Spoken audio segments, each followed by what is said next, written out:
Welcome back to the Witch Wars podcast. I'm Krys Copeland, co-author of the Witch Wars Defense Manual Part 2, editor and advocate for accountability in pagan spaces. With me is Ed the Pagan Hubbard, the OG of Witch Wars and author of the original Witch Wars Defense Manual, as well as co-author of the second book. And in our last episode, we broke down the 5 phases of abuse: spiritual, emotional, sexual, financial, and physical.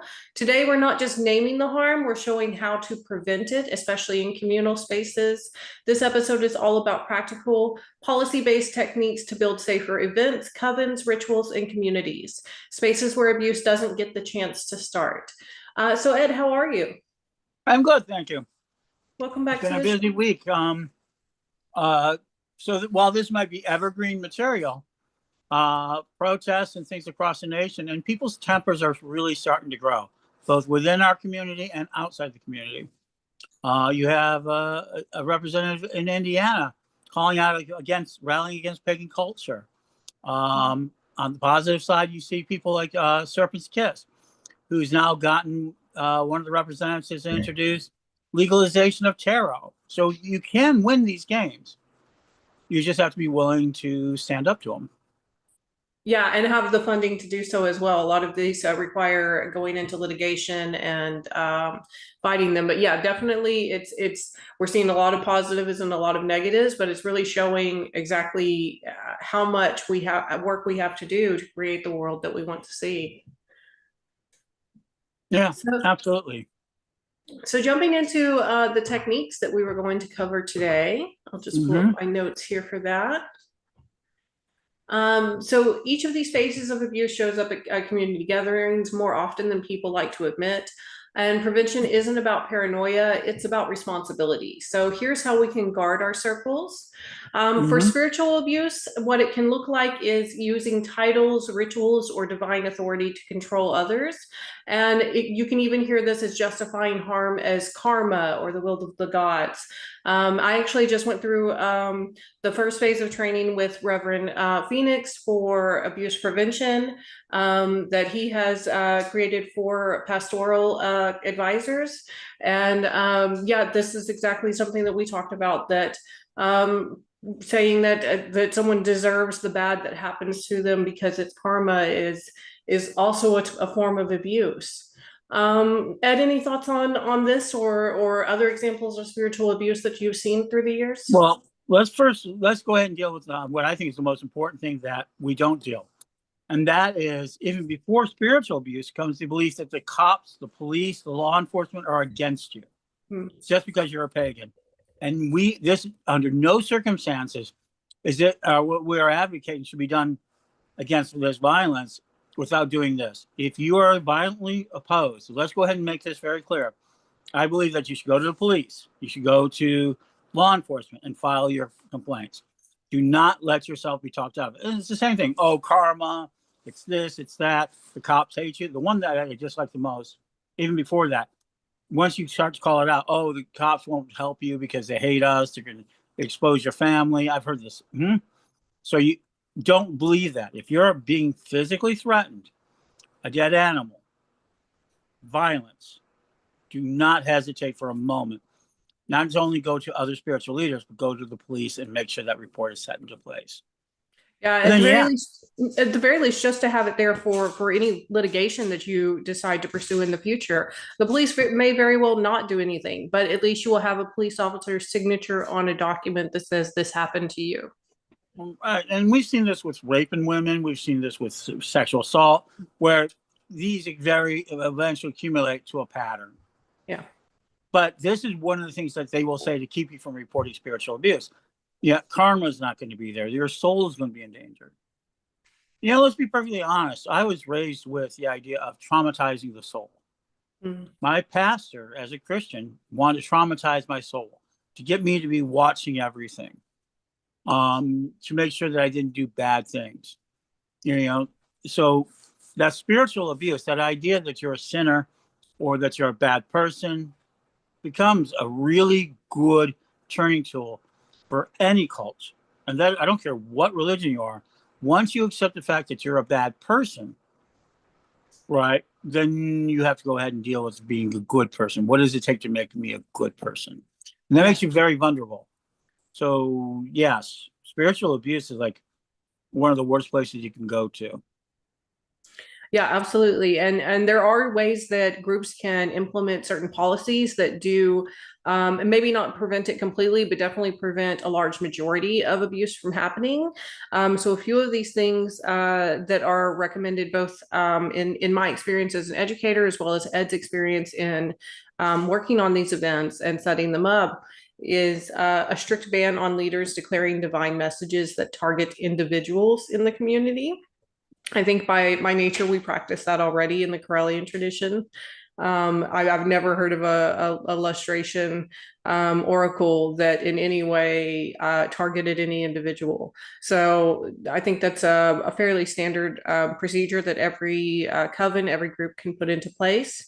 Ed, have you ever seen this happen where there is a ban like that and maybe someone tried to challenge that ban by targeting someone in a divine message? I actually have never seen that ban. I mean, I do know that some Corellian lustrations have targeted individuals, but it's Really? usually for praise versus or Mm. warnings of what they're facing next. Um, but no, not necessarily. I do see it in psychic circles.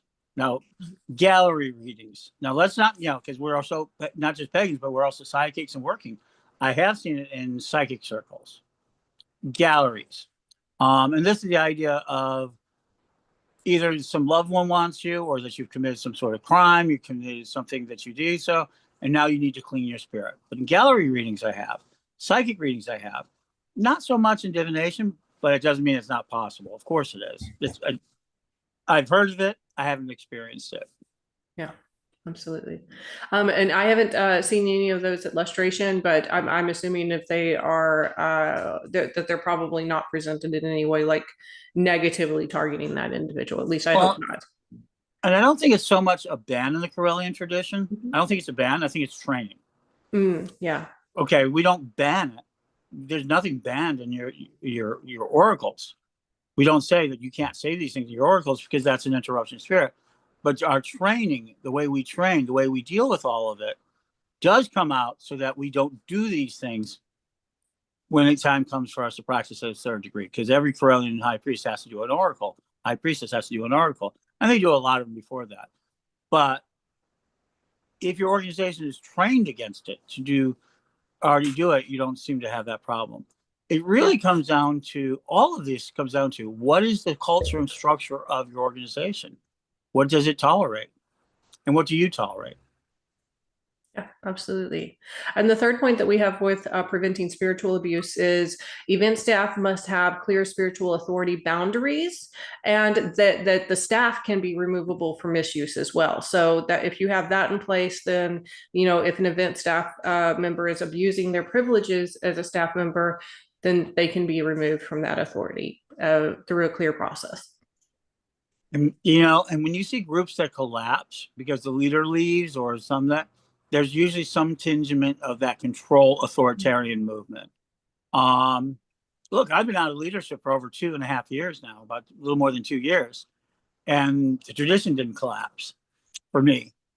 Some of the aspects of it did. I mean, there are certain parts of it did collapse because people didn't have the same interests as I do. Not so much because it was bad, but so much they didn't have as much interest. And that's a form of abuse too. Let me go ahead. And that's probably one of the more difficult ones, spiritual abuse.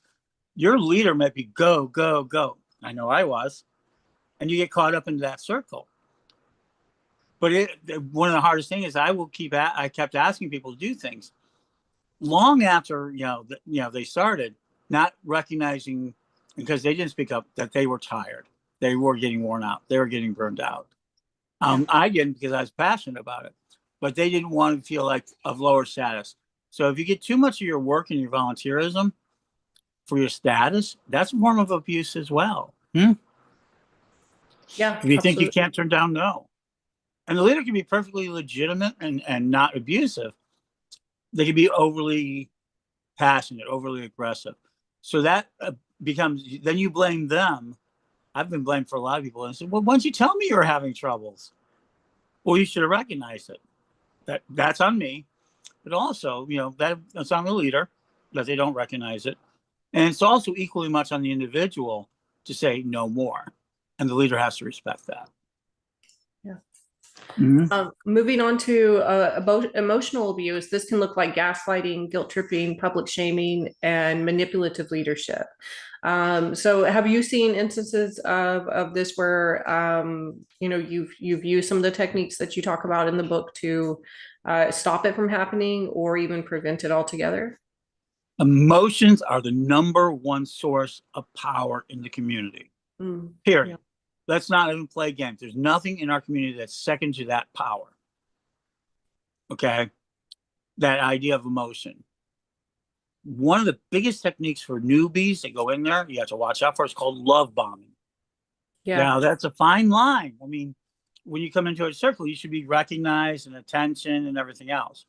But if the group is overly aggressive in hugs, especially if you don't want them, if they're overly aggressive in giving cheek kisses or praise, anyone who praises you easily will condemn you easier. Yeah, And absolutely. so love bombing is one of the first abusive techniques that you see. And Go ahead. well, I was going to talk about the three ways that we have here to prevent that in pagan circles. One is a written code of conduct that actually defines what emotional harm is and what microaggressions are, so that they can be clearly identified when they happen by support staff, who can then continue with the procedure for stopping it from continuing.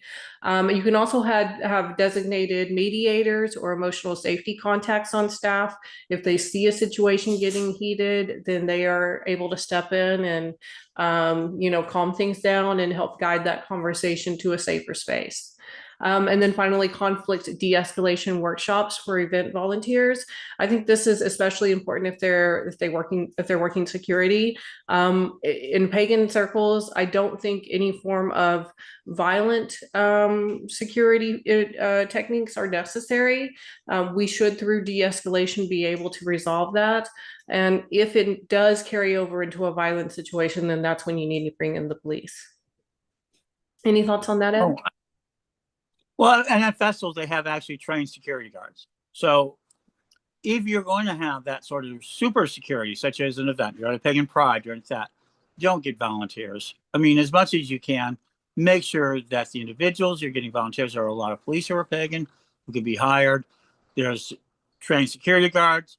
If somebody's carrying a gun, make sure they're licensed. Now, we in Corellians, we've had a licensed, we actually have a licensed member of the church who has a license to carry, who acts as a security guard. No one else is allowed to carry a gun, but they do because of the fact that we've gotten to that point in our society. So if you're going to have violence, make sure they're certified. And if you're holding an event with insurance, make sure that insurance covers that as well. Yeah, and definitely teach, if you do have volunteers, teach them de-escalation techniques. A lot of times it just, a softer voice can really calm things down and keep it from reaching that heightened point. Now, then again, if you have like some kind of psycho that just wants to shoot the place up, having that person that is well trained and well armed to prevent that from happening is absolutely a great security step to take. And it's just there long enough to get the actual legal Leos into place. Yes, exactly. And so that's one of the biggest things that techniques, so you have to have zero tolerance for violence. You just have to. If you don't have zero tolerance for violence, then you're going to invite the lowest common denominator. And if you allow it, then either the people that you want to attract will either go away because they don't want to even take the risk, or worse, you get an individual who is always going to be needy. That becomes a vampire, becomes an energy sucker, becomes the tragic soul. And so many groups love tragic souls. I mean, I hate to say it, but I see leadership wanting to make, the tragic soul and have that redemption story. That's a very Christian embedded belief in us that we have to save souls. We have to save that person. When in fact, you need to say, you're too violent, come back in a year, put barriers that don't let them in your circle, but don't get into this fallacy that you can save people. If they show you they're violent, they're violent. Yeah, absolutely. That Christian mindset of we have to forgive and forget. No, we don't.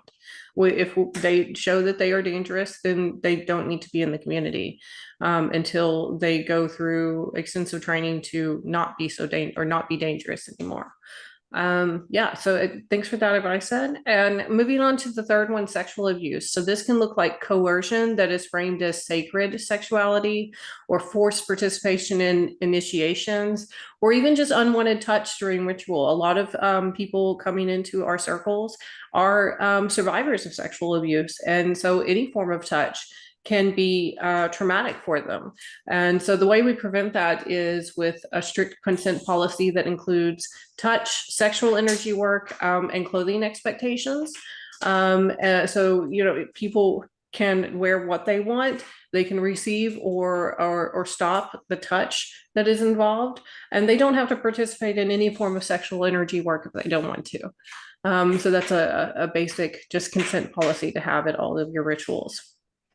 Again, and also mandatory boundaries training for presenters and ritual leaders. Ritual leaders need to know how to ask for permission.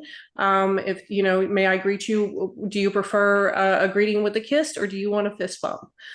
Those kinds of things are really important because not everyone is comfortable with touch. That person may even prefer a bow. So, have those options presented to them so that they don't have to experience touch if they don't want to.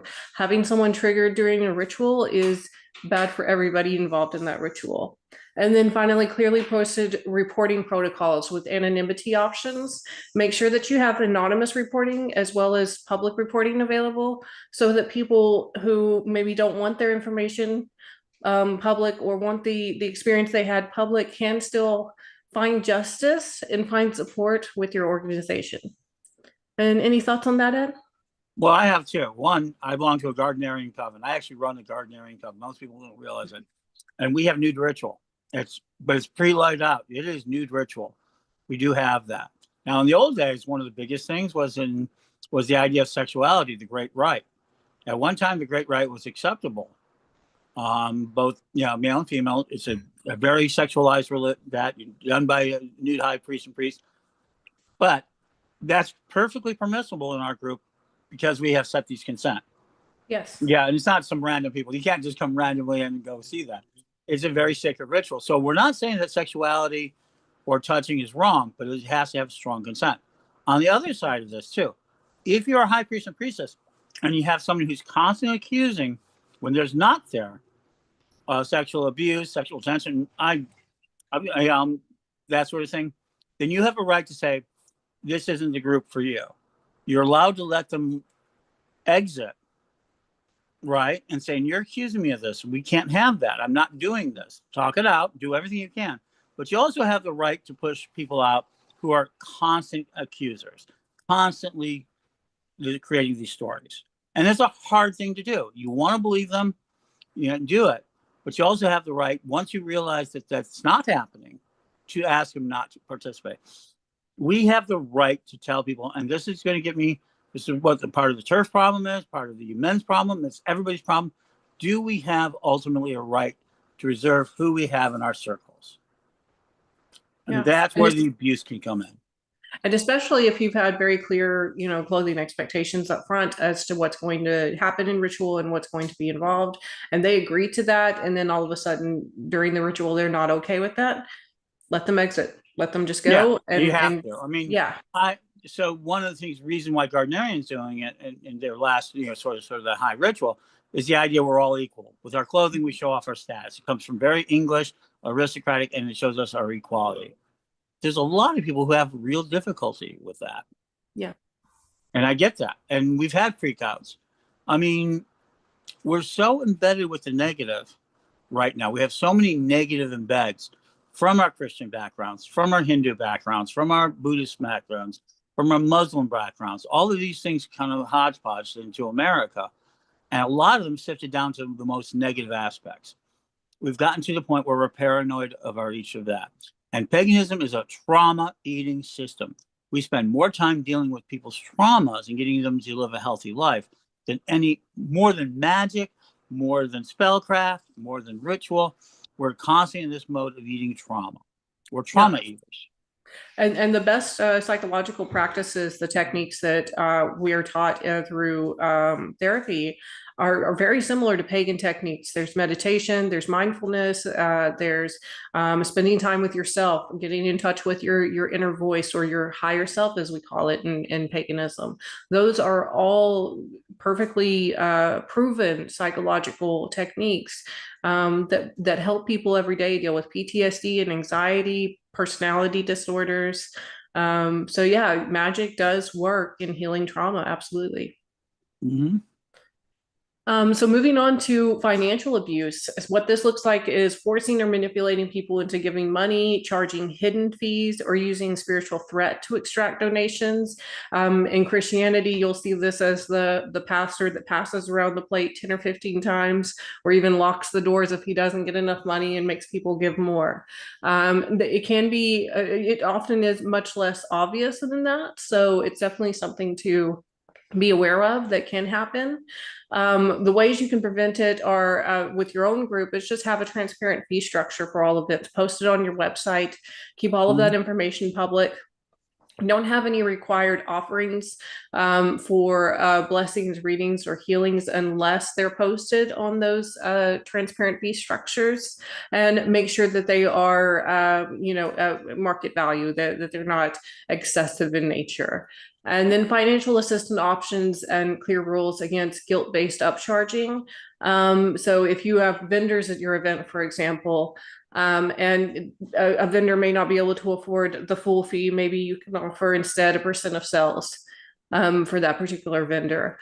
Or with the clear rules against guilt-based upcharging, if there are certain things that are supposed to be free at that event and that's been publicly posted, then don't allow people at the event to suddenly upcharge that price and change what they've publicly listed will be the charges that they have. Any thoughts on those, Ed? Well, there's two of them I've got.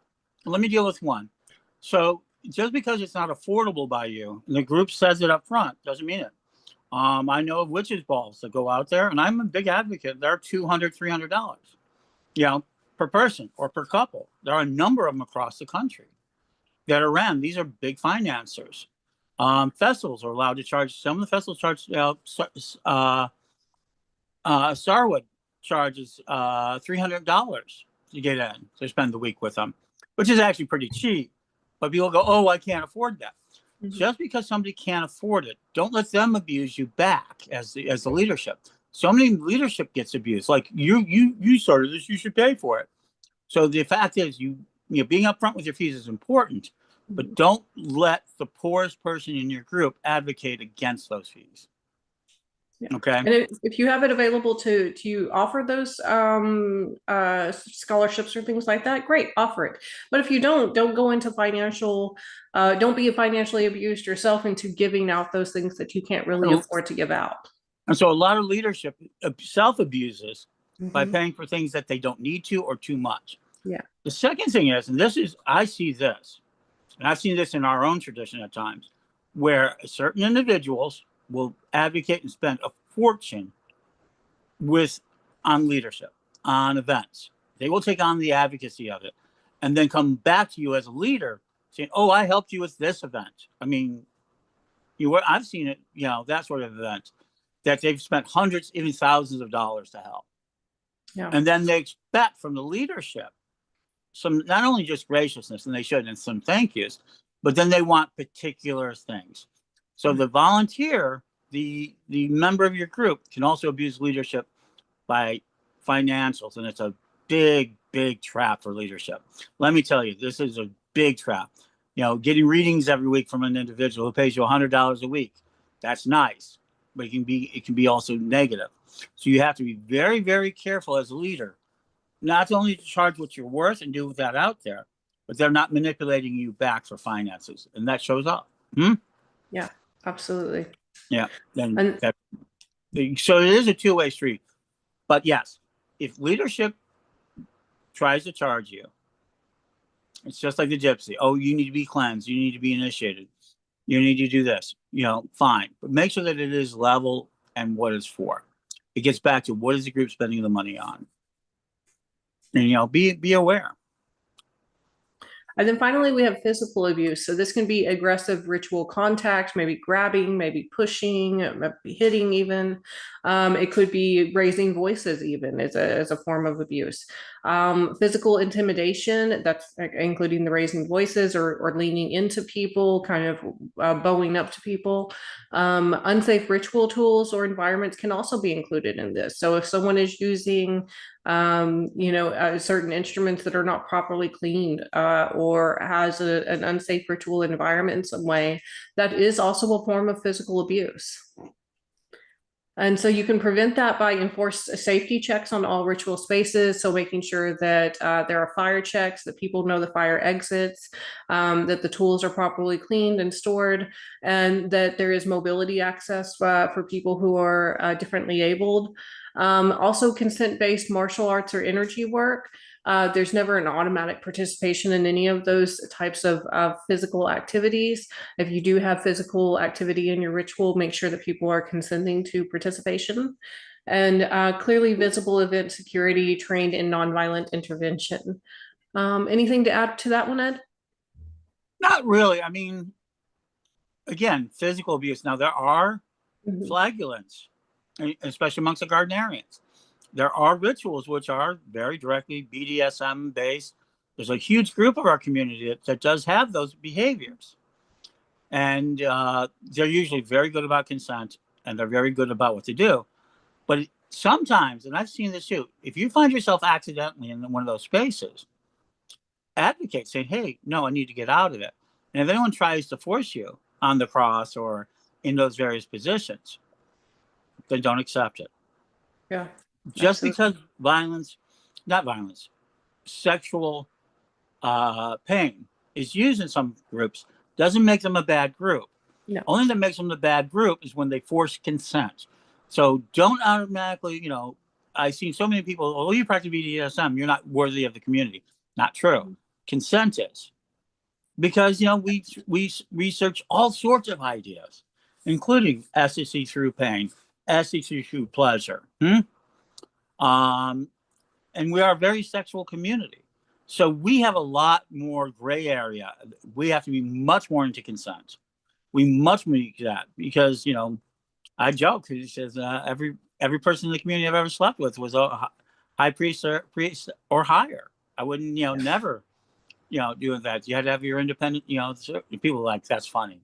No, it's an advocate because if you're not a high priest and you're being abused, you haven't done your shadow work. I think it's interesting.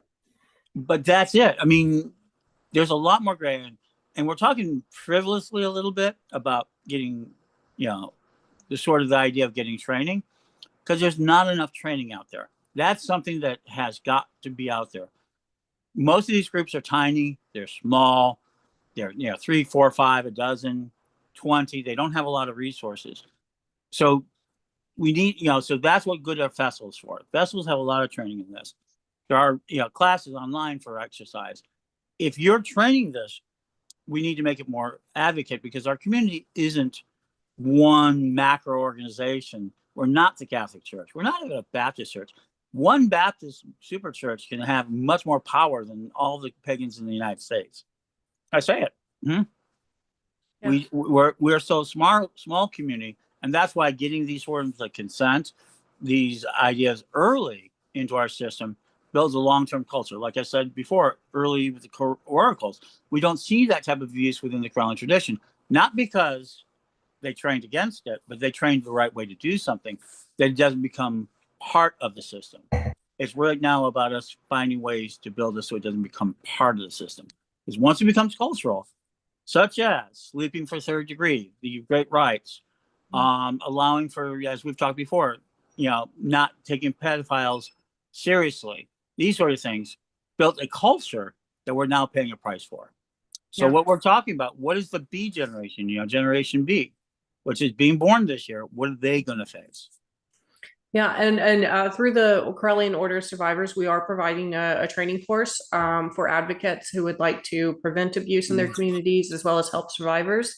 So if you're interested in becoming an advocate, check that out on Facebook. Just search Order of Survivors and it will come right up. It is a private group, so just fill out the form and then we will welcome you into the group. I think it's interesting that we're having this conversation as the P. Diddy trial is going on right now. Speaking of, creating a cult and perpetrating abuse in such a manner. And yeah, I've been watching the recaps of it every day, and it's interesting to see how so many people had to be involved in covering this up. So many people knew about it. So many people could have stepped up and said something, but then instead they said nothing. And there were so many different points along the way where if one person had just spoken up, and then maybe more would have joined, and maybe this would have been stopped sooner, and less people would have gone through this trauma. Well, there were people who spoke up and they were ignored. Yeah, 50 that's Cent, true. who put out the biography over 10 years, who was talking about it. Cat Williams, who was involved, was talking against it. He went to one party and he said, I'm never going again.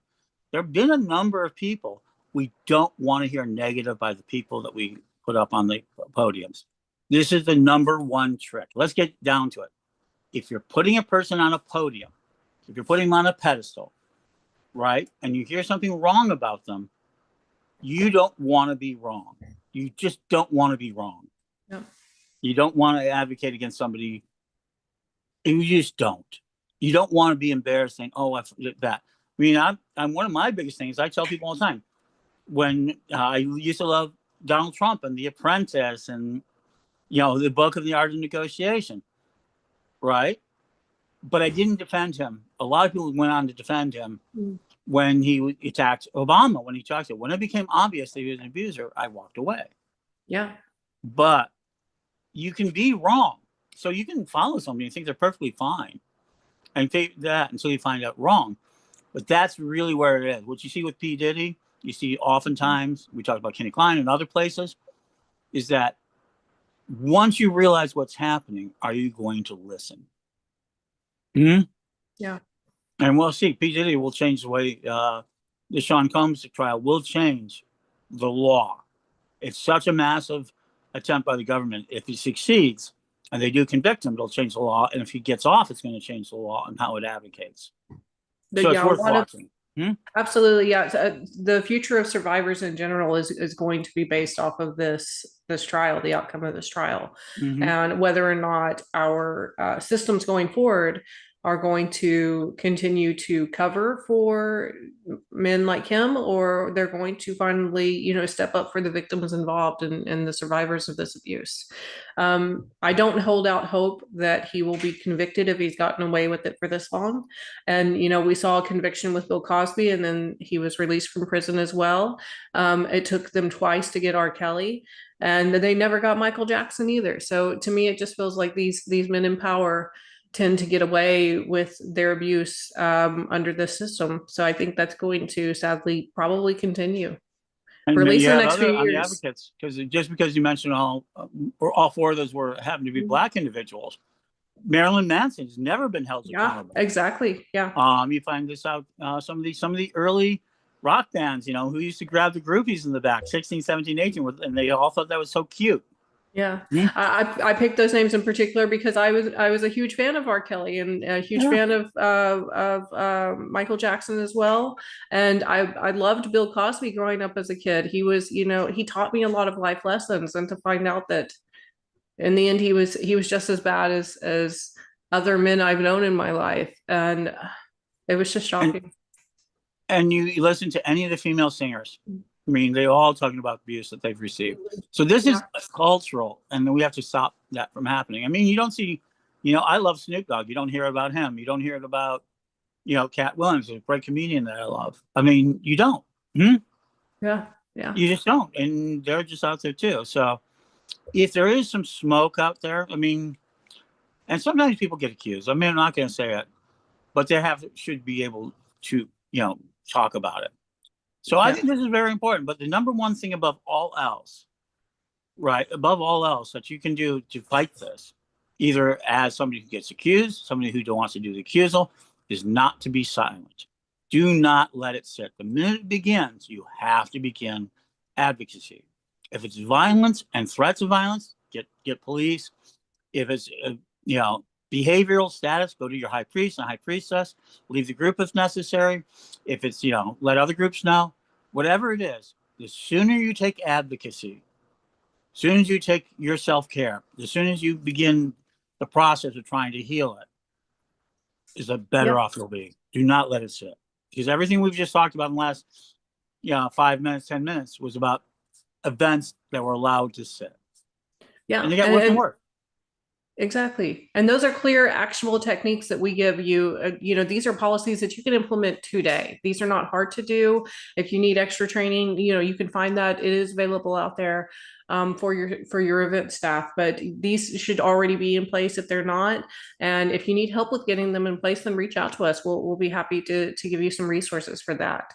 But every pagan community should be adopting them, not later, not eventually, but right now. And we're not just talking about theory. These are prevention protocols that work, policies and procedures that close the doors predators walk through. And in our next episode, we're actually going to explore what happens when prevention fails, whether it's because there were no procedures put in place or because whatever procedures were put in place did not work. So we're going to talk about what to do then, what real accountability looks like when harm has already occurred at your events. Any final thoughts before we close out, Ed? Nope. Remember, first thing, violence, get law enforcement involved. Yeah. Abuse, start dealing with it right away. You have a right to leave a group. Nobody can stop you. And you have a right to limit the abusers out of your group. If you remember that, then you can have a really good group of people doing great things. And I really do believe in that. We've done it. I mean, it's not something we're talking about. We've done it. Yeah. So until then, until our next episode, blessed be and stay vigilant.